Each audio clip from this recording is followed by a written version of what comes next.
Hey guys, welcome back to another episode of Millennial Island. It's Jules and Megs here. What? It was so late. That's going on the B-roll. 19? Yep, just had my 19th birthday. I love it. Welcome back to another episode of Millennial Island. We are so excited to have you guys join us again today. So we are piggybacking a little bit off of our last episode of Manifesting Friendships. We've been on a great relationship series. We talked about manifesting our beautiful friendships, how to what did we talk about last time?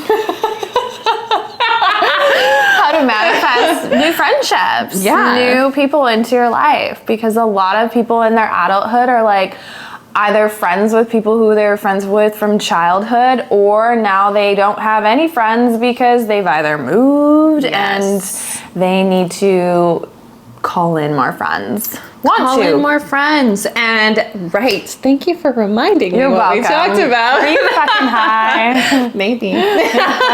Secret safe for me. Not anymore. Shit,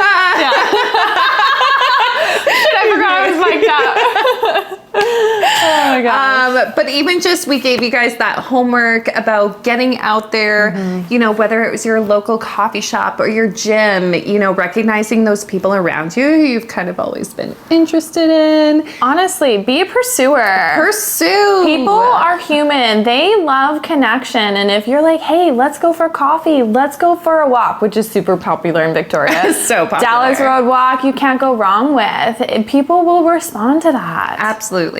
And that's what we love, is that it's such a little thing to do. And I know it doesn't feel little in the moment. I know it feels like huge rejection. Like, can't talk, let me hide in that corner. But, once you move past that, once you bring your belonging into that moment and bring your worth into that moment, that person on the other side is probably doing the exact same thing as you. So be a pursuer. We really hope that you guys were able to do that the last couple of weeks. And now we are here in this episode to talk about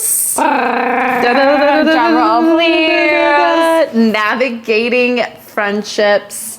Now that you've made your friend, where do you go from here? Yeah, new friendships. Very different than old school, elementary, high school friends, especially as a millennial that you've had for decades, probably. It's very different because you're different. I know, decades. Decades. Woo! Can't even remember. No, but we want to talk about navigating those friendships. Now that you have them, where do you take them from here? How do you maintain those friendships? What is the difference between having those friends that you've had from, elementary, high school, maybe even college at this point, to, the friends that you see on a daily basis? Making friends is or can be overwhelming in your 30s. As we said in the last one, it doesn't have to be. But when we're calling those people in, sometimes we don't necessarily meet them right away. Yes. A void space. And some people get really scared about being in the void space of being alone and having to spend time on their own before friends come into their life. And I will tell you my void space story with friendships, which I actually never experienced having a lull in friends ever until I moved to Victoria, and I wasn't gonna let that it's hard to make friends here be my reality. What was actually going on with me when I felt into it is I had to detach my worth from having a lot of friendships. I felt worthy and good enough if I had a lot of friendships. So the universe was like, no, honey, you're growing, you're up leveling, you're going to experience no friends. For a year, I had one friend. For the whole year I lived in Victoria. And it was COVID time, so it was more difficult to meet people, where I would at yoga, the gym, everyone was wearing masks, couldn't talk to anybody. And I really had to be okay with being with myself and getting to know who I was without shifting how I am around friends to be and feel safe, because I have a lot of friends. So I really got so much stronger in who I was during that leg time to anchor in, this is who I am, this is how I operate, this is me. And I didn't realize how important that leg time and that void space time for my growth was. And it's so up-leveled my friendships I have in this now, because I'm the real me, and I was am an energetic match to like versions of me. Like all my friends are very entrepreneurial. All my friends are very entrepreneurial. Why can't I say that word? Most of my friends are entrepreneurs, like-minded, very open-minded to manifesting and energy and being their best selves and healing. And that I never had before. There was a lot of people around, but I kind of had to shift who I was to be friends with them. Interesting. So be okay with the void space. Yeah. It is an okay place to be in. It's not super fun, but it gives you a lot of time for self-reflection. Yeah, I agree. I think with my void space, it came down to what I had, and I think we've talked about this before on the podcast, was what I had the capacity to take on. Yeah, see? Because at that time, as much as I was really craving those deep, meaningful connections, I always have, and I personally have always struggled with making friends. I am very much shy by nature, so I'm not much of a pursuer.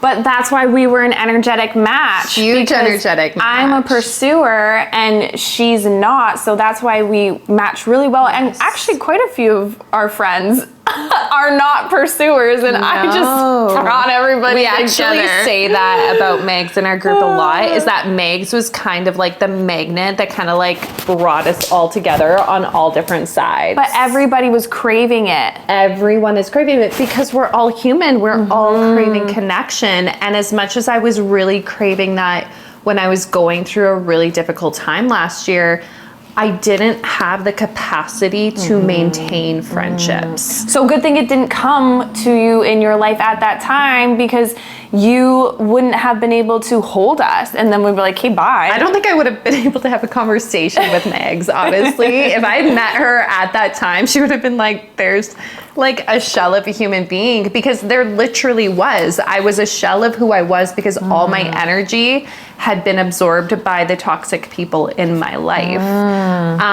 So I was really fortunate that all of these amazing friends came in when they did, but being in that void space for me, I had like one or two really good friendships. One was long distance. One was a coworker, older than me, but had been through a lot of very similar situations.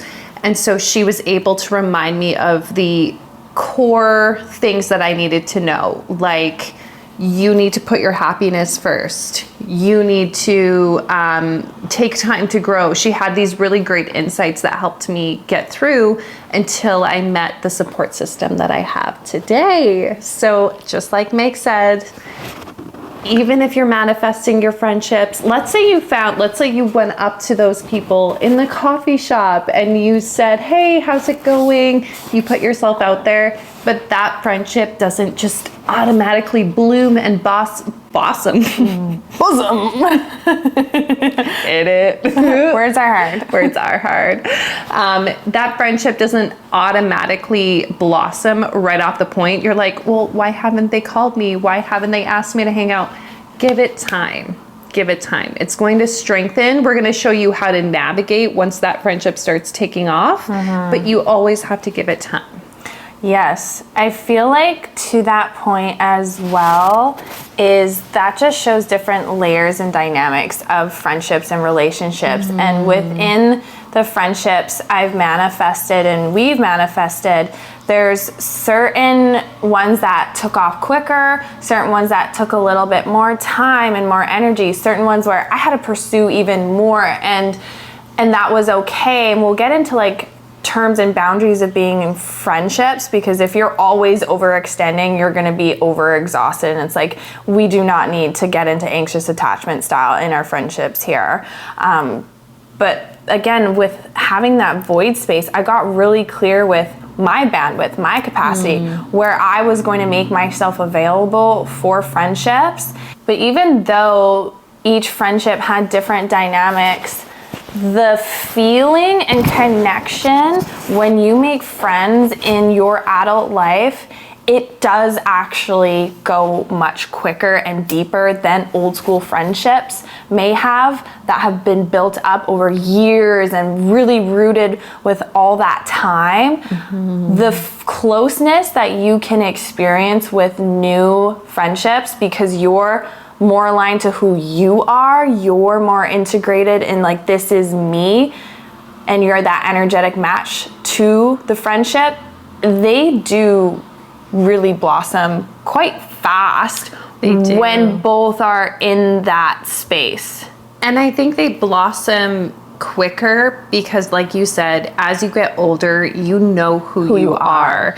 Versus, I personally have found that with the old school friendships, people are very attached to a version of who you were versus No, that's versus so who you key. grew into be, because there are so many people who are uncomfortable with change. So when And they'll you're make you feel bad for changing. absolutely No. We don't- Return to sender. Yes. You are meant to grow and change, and it's when people get stuck, they want you to be stuck with them. Yes, that happens a lot with your old school friends. And we'll definitely get into that in part 2 of this episode, of when old school friendships shift and change, and sometimes they're lost. Absolutely.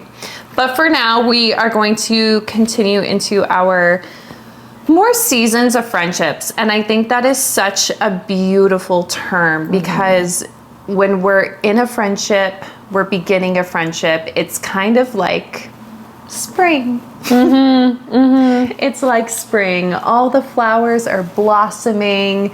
You're getting together for coffee. You're getting to know each other. And then summer comes and you party and the sun is shining and it's Girls Gone Wild. Absolutely. And then eventually the fall's gonna kick in, where those, and just like a relationship, those little quirks, is that what we want to call them? Quirks? Non-fight fights. That's our friendship right now. We're in the non-fight situation. But it's also a beautiful season to be in, because we're no longer, I find like I'm no longer trying to constantly be super up-leveled with Megs. I'm more now trying to be the more vulnerable side, when I can come to her and say like, okay, I'm not in my best self. I am exhausted. I've had a long week, et cetera, et cetera. And so even though she might kind of absorb that energy too, possibly, sometimes it's hard not to absorb the energy. Well, when you really care about someone, you're like, Or, you know, you just find that you're holding space for those people. And that's kind of when those not as pretty seasons come in. right? And hibernation time, where you might not see the person as often. And you, again, you get to state if you want that friendship to continue like that, or if that makes you sad or upset, versus like, I find people have a hard time communicating, and they'll tell everyone else but the person that they just can't find themselves able to hold an uncomfortable conversation.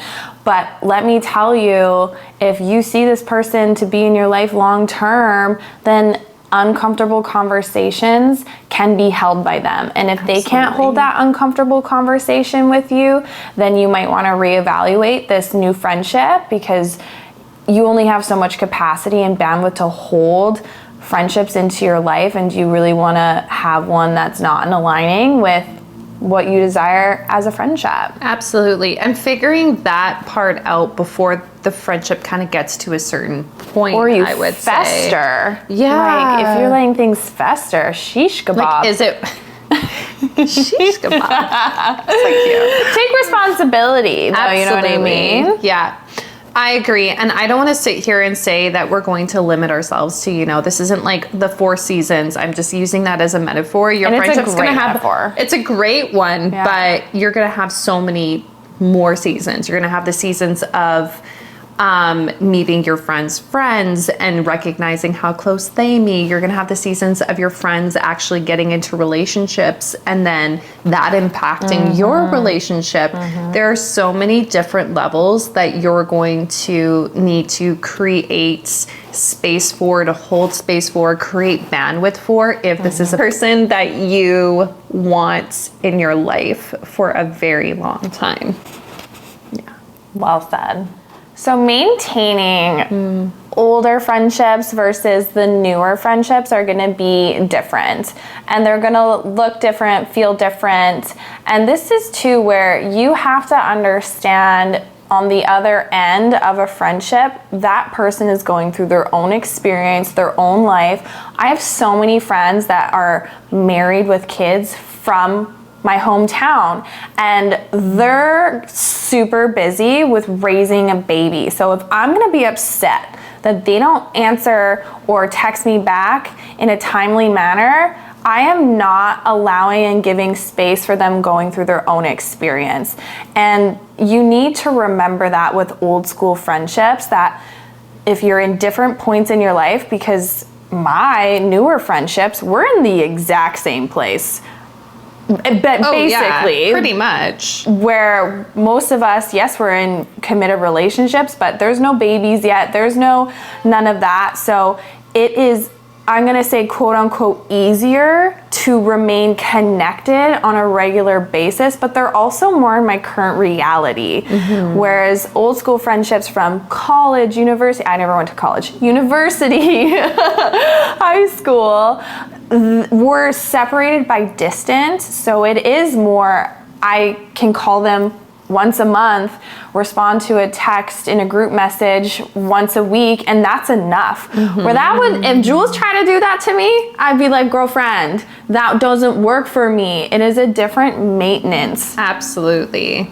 And I think that's really important too, is that when you communicate that to your friends, on both sides, so, pertaining to, if you are feeling like your friendship is struggling, with your friends who do have a very busy life, communicating that to your friends, hey, I completely understand, respect that you have so much going on in your life. You're raising babies, you're busy. I would just love to connect with you a little bit more. Can we set up like a regular FaceTime date every second Sunday for 20 minutes? Communicating that to your friends, super important, because they're not in your reality like your current ones. But even in your current reality, Megs has even stated to me, where, our time together within our business together usually very much is all about business. Whereas for me, I'm with your friendship, girl. It's so true, though. She actually did have that chat with me in a very adorable way. And she's just like, I need more Jules time. And I'm like, no, I totally get that, because when I see her, it's either at the gym or it's here. And I'm like, you know what? You're so right. We need that connection time. But again, she was available for that conversation. She communicated to me and we created more time for each other. Bada bing, bada boom. Not a lot of people know how to effectively communicate. Great tip, and if this is the only thing you take, it will transform your relationships. Ask the person prior to having a conversation if they're resourced, meaning, do you have the time, the energy, and the space to have a conversation with me? Because I would really like to communicate and discuss some things to improve our friendship. Like, if someone said that to me, I'd be like, okay, let me check in. No, I had a really busy day. I'm not gonna be able to respond. I'll probably react, right? You get to give that person that awareness to tune in. Oh, okay. Yeah. Where am I here with that? I think that is showing such a huge amount of respect for that person and their time and their feelings and their capacity. So many people are like, well, They just blur things out. Yeah. Blah, blah, blah. And it's like, You never have time for me. what if they had the worst day ever and now you're throwing that onto them? Do you think this is going to be a productive conversation? Yes. Not one bit whatsoever. Yeah. It's so true. A very powerful way to communicate, and if you have something important to say to your friend, is, I learned this from my mentor, Melanie Ann Lair, which Jules is privy to as well. She's wonderful. Is really starting off a conversation by acknowledging the good. Like, I love our friendship. We have so much fun together, right? You don't go straight in, you don't have time for me. Acknowledge the good first. And then if it's a long-term friendship that you're desiring and seeking, that's why you're having the conversation. I see you in my life for a really long time, or we've been in each other's for our lives for a really long time, if this is an old school friend. My dad used to call that the bun meat bun. Okay, so I heard this, like, where you sandwich, like, compliment and then the problem in the middle of it. Yeah, exactly. Yeah. It's like, I really love to spend time with you. I love how much time you create for me already. This is what I need from you. And then you essentially celebrate the conversation together as the bun underneath. Which, it's like, that's such a simple way to talk, and it's not manipulative. It's respectful. It's kind. It's like, it's Finding true. appreciation for what the person has already been Done. able to Before being they're like, giving to you. You know, That's like, nagging. no one's gonna respond good to that. So it's just really powerful to, I love the bun meat bun. Bun meat bun. Okay, so there's so many different ways like a that burger. people explain it, but remember to eat your burger before, but, you know, like, have that conversation, like, set it out that way before you speak to them. I've done that. I've written out, like, okay, I'm acknowledging the good. How do I want to say what I want to bring up here? And then making sure that they know it's coming from such a loving place. But that being said, I have done the bun meat bun situation without the person being resourced. And I just had that conversation with them. And even without them being resourced, it doesn't matter how pretty the package looks. If the person isn't ready to receive the information, it doesn't matter. So make sure they're resourced, appreciate what they've done, state what you need, state what the issue is, and then celebrate it together. Yeah. That's really, really, really powerful, and I know that will support you in new friendships and even old friendships, which our part 2 is going to really discuss when you lose friendships, whether that be an old school friendship, someone from high school, or if you are tuning in and you're like, wow, as I'm listening to this, I realize there's friendships that drain me, that don't feel supportive, that they're not uplifting, they're not in alignment with who I am and where I'm going, and to make the decision to start to distance yourself, or, I don't like the word cut out because it seems so dark, deep, and heavy, but it's very, well, it depends on the situation. Sometimes the cut of the cord does need to be made. If the friendship is toxic, then you need to remove that from your life immediately. letting go to let in. Exactly. Which is a powerful concept. And then other times, it's not even necessarily a friendship that's toxic. It could just be strictly that you guys aren't in a line with where you're going and you both just need to walk away. And sometimes it's you who does the walking away, and sometimes it's someone else, and sometimes it's mutual. But we're going to talk about that on part 2. We'll see you in the next episode. Bye. I was playing around with it one time and it was in my body. It was in your my body. Okay. What you do with your mic on your time. Like, it was like, Yours is on the left. Isn't the last one part 1? oh, I guess, but this is a 2-part episode. Right. Of 3 parts. That's confusing, but this is a 2-part episode.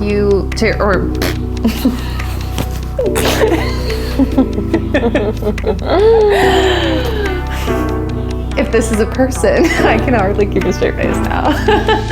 If this